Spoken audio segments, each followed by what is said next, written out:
पूज्य महाराज श्री के भजनों को एवं कथाओं को सुनने के लिए महाराज जी के ऑफिशियल यूट्यूब चैनल को सब्सक्राइब करें और फेसबुक पर फॉलो करें। जय जय श्री राधे। एक बात बताइए, श्रुतियों और शास्त्रों की बात को जो मानता है वो आपको प्रिय होता है ना? भगवान ने कहा हाँ, श्रुति शास्त्र ममैव आज्ञा, श्रुतियां और शास्त्र वो मेरी आज्ञा है, और आज्ञा छेदी ममद्रोही न च भक्त न च प्रिय। जो मेरी आज्ञा का उल्लंघन करता है वो न तो मेरा भक्त हो सकता है न ही मेरा प्रिय हो सकता है। आप कहिए, कहना क्या चाहते हैं? प्रभु, आपने शास्त्र में निर्णय दिया है कि चौथेपन में वन में जाकर भगवान का भजन करना चाहिए, तो प्रभु मैं अब वन में जाकर आपका भजन करना चाहता हूं। भगवान ने कहा ठीक है, जाइए, वन में जाइए। गच्छ कामं मया पृष्टो मयि सन्न्यस्य कर्मणा जित्वा सुदुर्जयं मृत्यु ममृतत्वाय मां मज।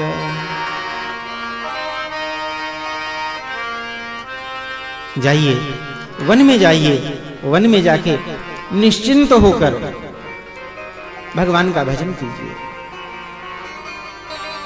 सारी चिंताओं का परित्याग कर दीजिए, मन में कोई चिंता ना रखना। वन में जाना, वन में जाने के बाद भी अगर घर की चिंता हो तो उस वन में जाने का कोई फायदा नहीं। उससे अच्छा तो घर में ही पड़े हुए हैं।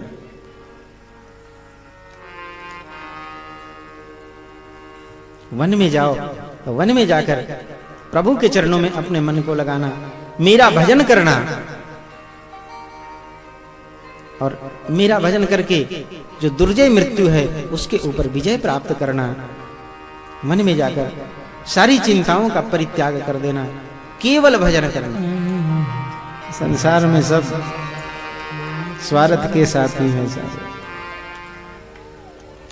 श्री कपिल भगवान ने श्री कर्दम जी को उपदेश किया है। कर्दम जी वन में गए हैं, वन में जाकर भगवान का कठोर तप करने लगे हैं। धीरे धीरे समय कुछ व्यतीत हुआ है। एक दिन श्री देवहूति जी कपिल भगवान के पास बैठी हैं। तम त्वागताहं शरणं शरण्यं स्वभृत्य संसार तरो कुठारम् जिज्ञासयाहं प्रकृते पुरुषस्य नमामि सद्धर्मविदां वरिष्ठम्।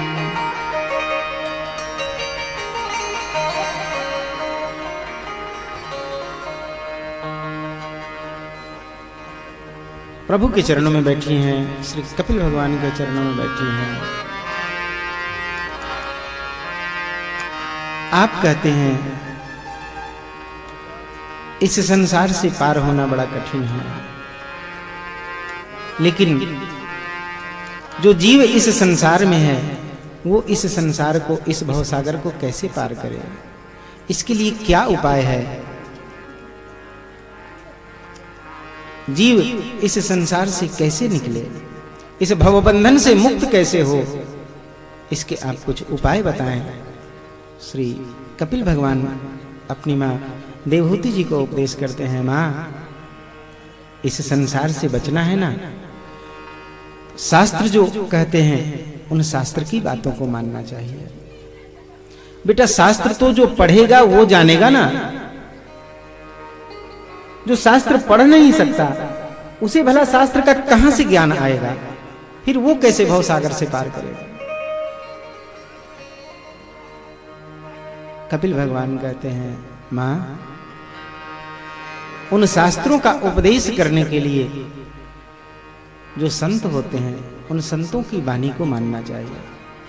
संत शास्त्र की बात बताएं, उन संतों की वाणी को मानकर हमें अपना जीवन पार कर लेना चाहिए, हमें अपना उद्धार कर लेना चाहिए।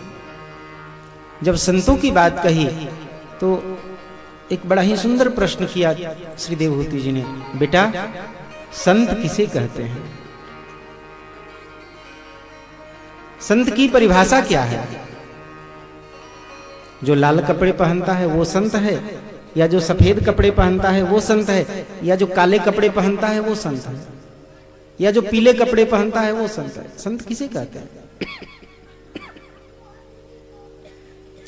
जिसकी बड़ी बड़ी जटाएं हैं, बड़ी बड़ी दाढ़ियां हैं, वो संत है, या जो घोटमोट होकर रहता है वो संत है?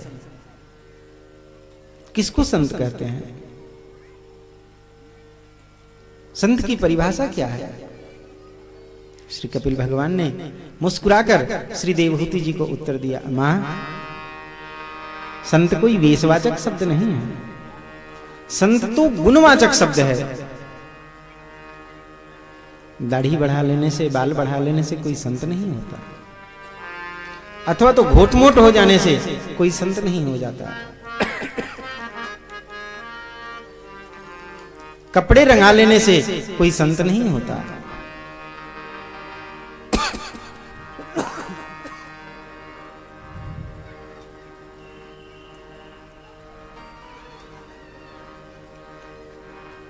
मां,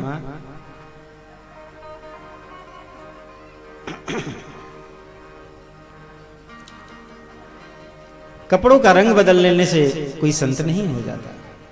लाल कपड़ा पहने, पीला कपड़ा पहने, कैसा भी कपड़ा पहने, दाढ़ी बढ़ा के रहे, बाल बढ़ा के रहे, घोट मोट होके रहे, कैसे भी रहे, संत तो गुणवाचक शब्द है। जिसमें ये सारे गुण हो वो संत कहे जाने योग्य है। कौन कौन से गुण? प्रसंग मजरम पास्मात्मा न कवियो विदो स एव साधु सुकृतो मोक्ष द्वार मुपावृतम।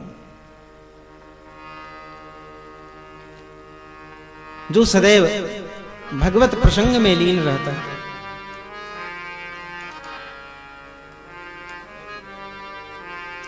जो सदैव मेरी चिंतन में लगा रहता है, तितिक्षवः कारुणिकाः सुहृदः सर्वदेहिनाम् अजात शत्रवः शान्ता साधवः साधुभूषणः।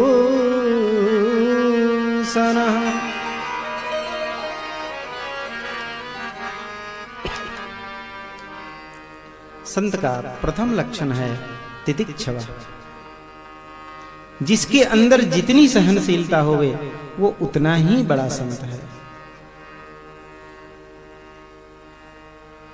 जय जय श्री राम। तितिक्षवा कारुणिका सुहृदः सर्वदेहिनां। सभी जीवों में जो करुणा का भाव रखता है, प्रेम का भाव रखता है, सुहृदः सभी जीवों के प्रति सौहृद का भाव रखता है। अजात शत्रवः उसे भले कोई अपना शत्रु माने, लेकिन वो किसी को अपना शत्रु नहीं मानता हो, ऐसा व्यक्ति संत कहे जाने योग्य है। शांता जो सदैव शांत रहता है।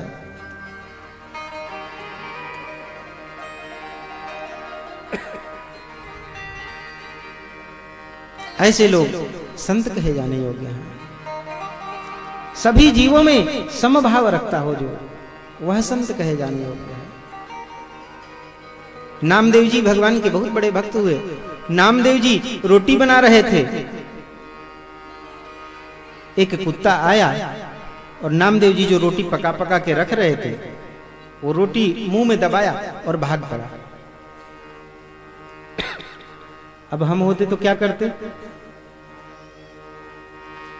हम रोटी बना रहे हों और कुत्ता लेके भागे तो हम क्या करेंगे? पहले डंडा खोजेंगे और डंडा ढूंढ के उसके बाद उसके पीछे दौड़ेंगे। आगे आगे कुत्ता, पीछे पीछे हम। लेकिन नामदेव जी ने क्या किया? नामदेव जी कुत्ते के पीछे डंडा लेके नहीं भागे। जैसे ही वो कुत्ता रोटी दबा के भागा, नामदेव जी पीछे से घी का कटोरा उठाए और उस कुत्ते के पीछे पीछे दौड़ने लगे। अरे प्रभु रुको तो सही, रोटी में घी तो लगा लेने दो। रूखी रोटी खाओगे आपका गला खराब हो जाएगा। रुको, घी चुपड़ लेने दो। एक बड़ा ही प्रसिद्ध भजन है। नामदेव ने पकाई रोटी कुत्ते ने उठाई, पीछे घी के कटोरा लिए जा रहे, बोले रूखी तो ना खाओ, थोड़ा घी तो लेते जाओ, रूप अपना क्यों मुझसे छुपा रहे। तेरा मेरा एक रूप, तेरा मेरा एक नूर, फिर काहे को हुजूर। तूने शकल बना ली ऐसी स्वान की, मुझे ओढ़नी ओढ़ा दी इंसान की, मुझे ओढ़नी ओढ़ा दी इंसान की। जर्रे जर्रे में है झांकी भगवान की, जर्रे जर्रे में है झांकी भगवान की। किसी सूझ वाली आँख ने पहचान की, किसी सूझ वाली आँख ने पहचान की, किसी सूझ वाली आँख ने पहचान की। है जर्रे जर्रे में झांकी भगवान की। पूज्य महाराज श्री के भजनों को एवं कथाओं को सुनने के लिए महाराज जी के ऑफिशियल यूट्यूब चैनल को सब्सक्राइब करें और फेसबुक पर फॉलो करें। जय जय श्री राधे।